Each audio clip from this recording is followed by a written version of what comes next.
नमस्कार, स्वागत है आप सभी का जनसत्य न्यूज पर। मैं हूं आपके साथ अनु सिंह। खबरों की शुरुआत करेंगे राजस्थान से।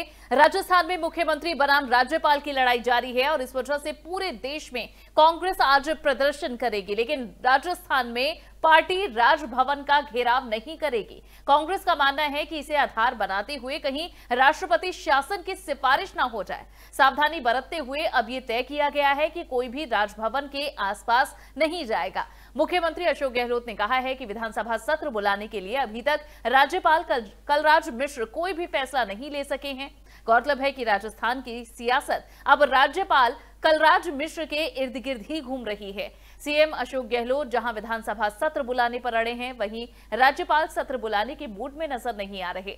राजस्थान में जारी राजनीतिक संकट और सुप्रीम कोर्ट में सोमवार को होने वाली यानी आज होने वाली सुनवाई से पहले ही बीएसपी ने भी एक झटका कांग्रेस को दिया है। बीएसपी के महासचिव सतीश मिश्रा ने रविवार को ही राजस्थान में अपनी सभी 6 विधायकों को व्हिप जारी कर कांग्रेस सरकार की ओर से लाए जाने वाले विश्वास मत के खिलाफ वोट करने को कहा।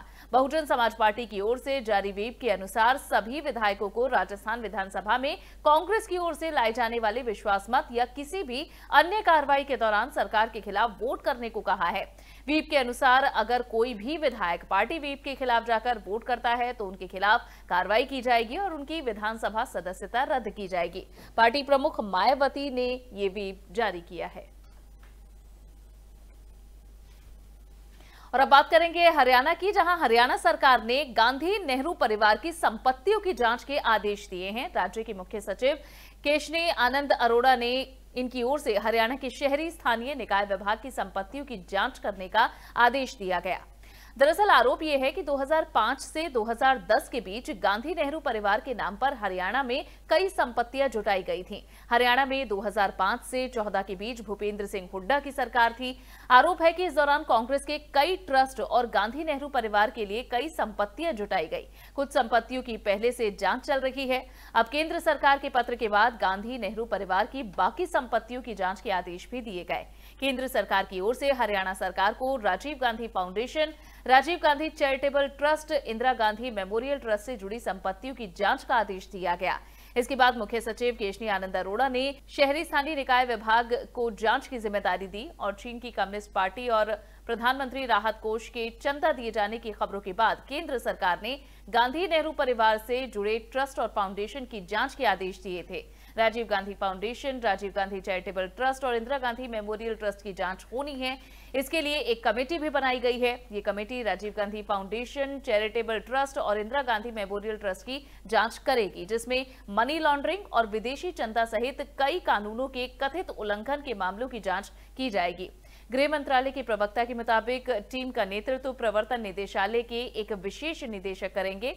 गांधी नेहरू परिवार से जुड़े ट्रस्ट की जांच पर कांग्रेस नेता राहुल गांधी ने मोदी सरकार पर निशाना भी साधा था। राहुल ने कहा था कि पीएम को लगता है कि पूरी दुनिया उनके जैसी ही है। उन्हें लगता है कि हर किसी की कीमत होती है या डराया जा सकता है। वो कभी नहीं समझेंगे कि जो सच के लिए लड़ते हैं उन्हें खरीदा और डराया नहीं जा सकता। हरियाणा की बात रुख करते हैं बिहार का। बिहार में एक शर्मसार करने वाला मामला सामने आया, जहां बिहार के बक्सर का ये मामला है। मासूम की जान बचाने के लिए पिता कंधे पर ऑक्सीजन सिलेंडर और मां ट्रे में अपने नवजात को लेकर घूमती रही, लेकिन बच्चे की जिंदगी नहीं बच सकी। ये इलाका किसी और का नहीं बल्कि केंद्रीय स्वास्थ्य राज्य मंत्री अश्विनी कुमार चौबे का संसदीय क्षेत्र है। यहाँ के सदर हॉस्पिटल में स्वास्थ्य कर्मियों की लापरवाही से नवजात की मौत हो गई। बक्सर के सदर हॉस्पिटल में ये घटना 23 जुलाई की है, लेकिन उस समय की ये 2 तस्वीरें अब सोशल मीडिया पर तेजी से वायरल हो रही हैं। एक तस्वीर में जहां महिला ने ट्रे में अपने नवजात बच्चे को लिया है, कंधे पर ऑक्सीजन का सिलेंडर एक लिए व्यक्ति दिख रहा है। अस्पताल में भर्ती होने के लिए कागजी कार्रवाई पूरी होते होते एक नवजात की जान चली गई। पीड़ित व्यक्ति ने फोन पर निजी अस्पताल से लेकर सरकारी अस्पताल की बदइंतजामी की पूरी कहानी बयां की।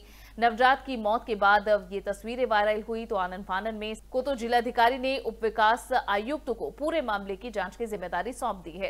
राजपुर के सखवाना गांव के निवासी सुमन कुमार ने अपनी पत्नी को प्रसव के लिए बक्सर सदर अस्पताल में भर्ती कराया था, लेकिन अस्पताल के कर्मचारियों ने प्रसव कराने से इनकार कर दिया, जिसके बाद वो अपनी पत्नी को निजी अस्पताल लेकर चला गया। वहां डिलीवरी तो हुई, लेकिन नवजात को सांस लेने में तकलीफ होने पर कर्मियों ने पिता के कंधे पर ऑक्सीजन का सिलेंडर और प्रसूता को ट्रे में नवजात को देकर सदर अस्पताल के लिए रवाना कर दिया।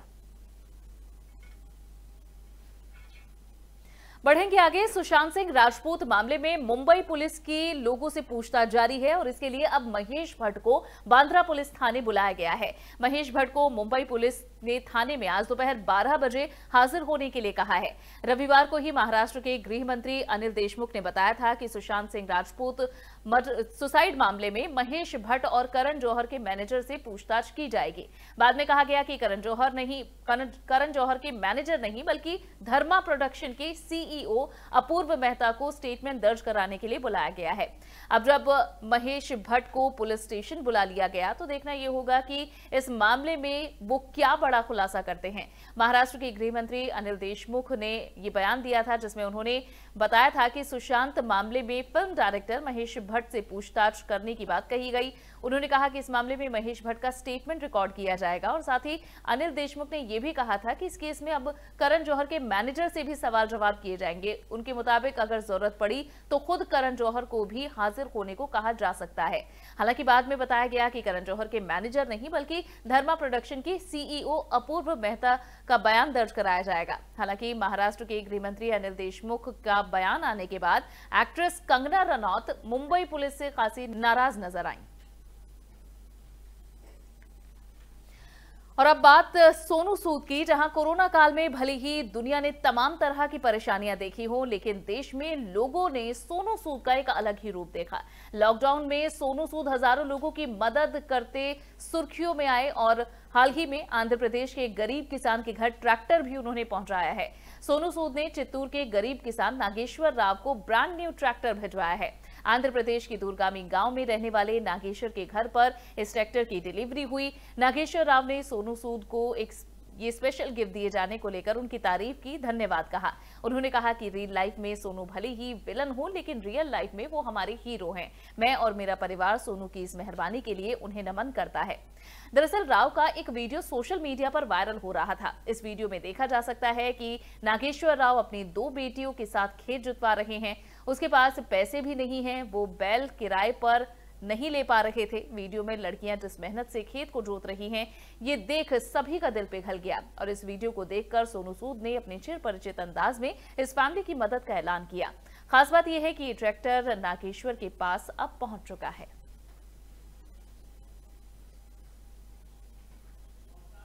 और इसी के साथ खबरों में फिलहाल के लिए बस इतना ही, और दिन की और भी बड़ी खबरें देखने के लिए आप जनसत्य न्यूज से जुड़े रहें। फिलहाल के लिए बस इतना ही, और चैनल को सब्सक्राइब जरूर करें। इस वीडियो को लाइक और शेयर करना ना भूलें।